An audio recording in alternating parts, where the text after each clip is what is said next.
Good morning, students. Today, our topic is circular flow of income. So, before going to the topic, we will discuss a bit of introduction of how the income of the country is flowing in a circular manner. So, in our country, there are innumerable producers and the households. If you take the producers, we have farmers, we have hospitals, we have education sector, we have large scale industry, small scale industry, medium scale industry, MNC companies, BPOs, and many service sector. Many production means producers are there, innumerable producers. And how many households are there? Large number of households in a economy.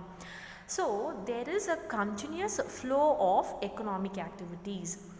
This flow, the economic activities, what are economic activities?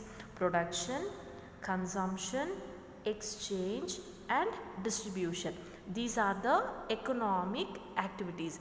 These economic activities, it continuously flow. Once upon a time we manufactured 5,000 cars, means the economy will not stop with that 5,000 cars.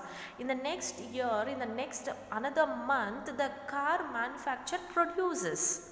That economic activities, last week we had a food, whether today we will not have, no, every day we have. That consumption, exchange, we withdraw the money from the bank, we deposit the money from the bank, we travel from one place to another places, and so these all activities, it continuously flows, it don't be a static. Okay, so the production activities, it continuously takes place. These activities, what will do means, it will generate the income. These economic activities will generate the income. And whether if I get a salary, whether I will keep that salary as it is, no, I spend it. That spending is called as expenditure, which flows continuously among various sectors. So I am getting an income, that income I am spending for some other purpose, and after spending, whether that will be with them, suppose I buy a milk, whether that shopkeeper will keeping that money, no, he will spend for some other purpose. So this income and expenditure will be flowing from one places to the another sector. These different sectors are, they are interrelated. Okay, these different sectors are interrelated and interdependent. Okay, the circular flow of income and expenditure explains the process whereby the national income and expenditure of an economy flows in a circular manner. This is circle, right? Okay, so the national income of the economy, how it is going to flow? It is going to flow in a circular manner. Okay, now let us study how circular flow of income takes place in a simple economy.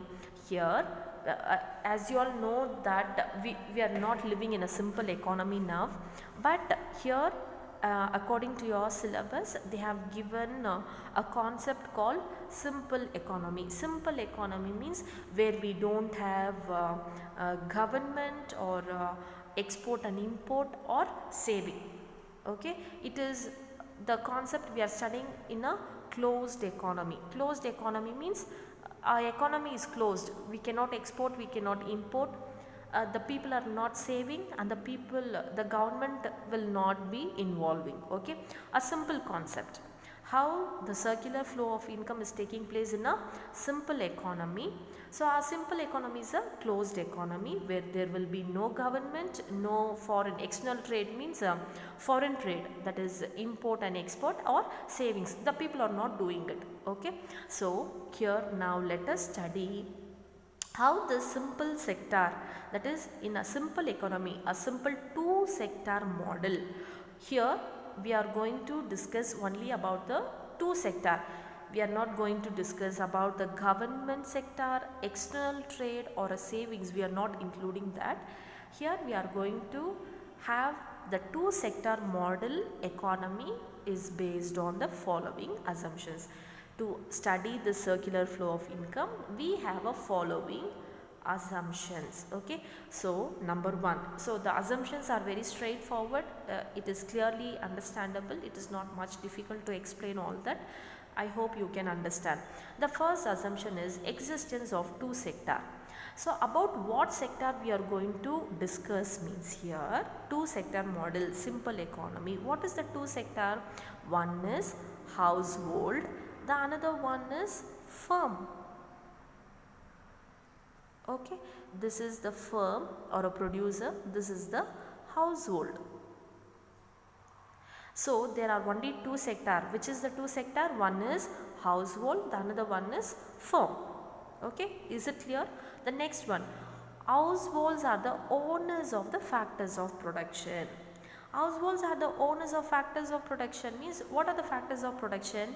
Land, labor, capital, organization. So who is the owner of this land, labor, capital, organization? Household. Okay, being a household, suppose you can give a rent to some people. That means you are giving a home or a land for some people for use means you are getting a rent out of it. Suppose you are giving a money for somebody, you are getting an interest out of it. Suppose you are doing a business, you will get a profit. Okay, so suppose you are giving a labor, you will get a wages for that, right? So households are the owners of the factors of production. Is it clear? The third one is household receive income by selling the factor services. I told you the factors of production are land, labor, capital, organization. These are the factors of production. For the factors of production, who is the owner? Households are the owner. Now for this factors of production means what is the services given by the factor? They will be getting the income. So that income will be received by whom? Household. So what is the income they are getting? For the land, rent, for the labor, wages, for the capital, interest, for the organization, profit. Okay, so these are the income received by the household. Household receives all the entire rent, wages, interest and profit by the households. Clear? Now there are no savings. Now households are there and firms are there. Even the firm are not saving. They don't have a habit of saving. Even the households don't have a habit of savings. There are no savings because we are just simply studying a simple economy of two sector. A simple economy, a closed economy. We are not including all that, right? Next, fifth one is the firm produce goods to the household. So the firm is producing the goods for whom means for the household. Whatever the manufacturers they produce, different types of goods and commodities, for whom means all that for the household. Everything for the household only they are producing. So firm produce goods to the households, right? The next one is the economy is a closed economic system. Already I told you in the introduction itself, closed economy means the economy is not opened up. The economy is a closed economy where the government interventions will not be there, or external trade will not be there, or savings will not be there. Okay, our economy is closed for all the other activities. Okay, so this is a closed economy. So by keeping these assumptions, this theory will be formulated. Now let us study the circular flow of income with the help of a chart. So here comes the chart of the circular flow of income. Okay, as I told you, these are the household and this is the manufacturing process, means firm. Okay, production firms. Okay, now in this chart we will study about the few concepts. Okay, so in this chart, the uppermost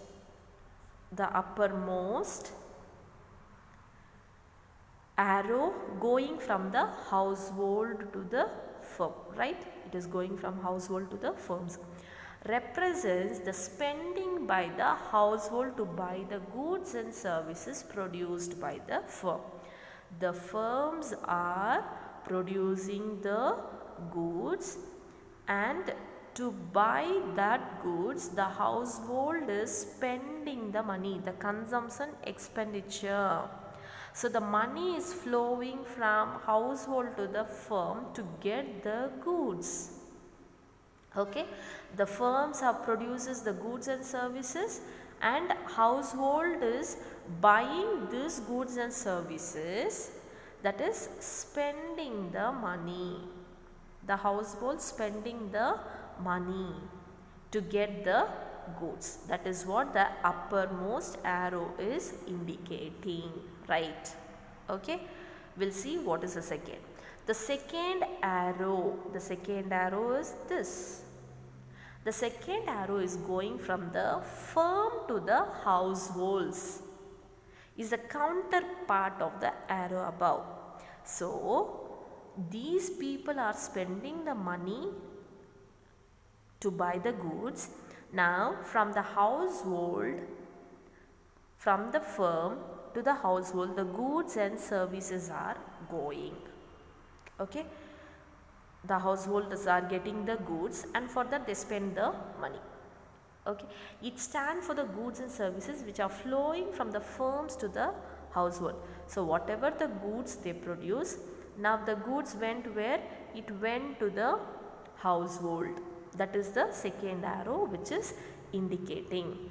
Thus the two arrows on the top represents the goods and service market. Goods and service market. Have you understood? The arrow above represents flow of payment. Okay, that means payment for the goods and services. This is payment which is made. Payment, that is spending for getting goods and services. That is what this two arrow is indicating. Okay, and what is this below two arrows are doing? We'll see. The arrow below represents the flow of goods and services. Okay, the two arrows at the bottom of the diagram similarly represents the factors of the production market. Okay, the lowermost arrow going from the household to the firm symbolizes the services that the households rendering to the firms. Okay, so from household to the firms, what it is giving? Factored services. Factored services means land, labor, capital, organization. Who is the owner of these factors of production? Household. So from the household, it is giving the services to the firms. Using these services, the firms are producing the output. The firms produces the output. The arrow above this, the going from the firms to the household. Now from this, after producing output, the arrow is going from firm to the household. So going from the firms to the household represents the payment made by the firms to the household for the services provided by the household. Now what is the households given to the firm? The household has given land, labor, capital, organization. It is given, the household has given the services. Now by using that services, the firm have produced the output, that is goods it has produced. Now what is the services given by the household to the firm? The firm in return, it is giving payment to the household, that is factor payments, money flow. Okay, it is giving the factor payment to the household. What is the factor payment? For the land, it is giving the rent. For the labor, it is giving the wages. For the capital, it is giving the interest. For the organization goes the profit. Okay, so in return it has given what are the factor services received by the household. The firm is giving its payment. Okay, now if you look at this, okay, if you look at only, I'll show you here. Now if you look at this firm and the households, here to get the goods and services, okay, here it is spent, and factors of production, it got the services, right? Okay, so here is the expenditure, here is the income received. If you see the expenditure and the income received here, okay, so I am showing it simple manner. The households got income for the services rendered by them.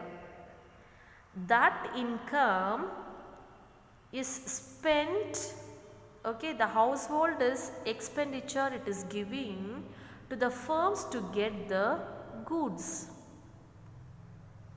okay, it is giving the household spending the money, and firms paying the wage, rent, okay, interest and capital to the household. Now how the income is flowed? From the firm to household, from the household to firm. The household spend money to get the goods and the household give the payment for the services rendered. Now from one sector to the another sector, how the income is flowing? In a circular manner. They are spending, they are paying. They are spending, they are paying. So the income is flowed from one sector to another sector in the form of circular manner. So in a simple economy, the income is flowing from one sector to another sector. We can measure the aggregate income by calculating the aggregate value of goods and services produced by the firms. This is clearly shown in the circular flow of income in the chart. This is what about the circular flow of income. Thank you for watching.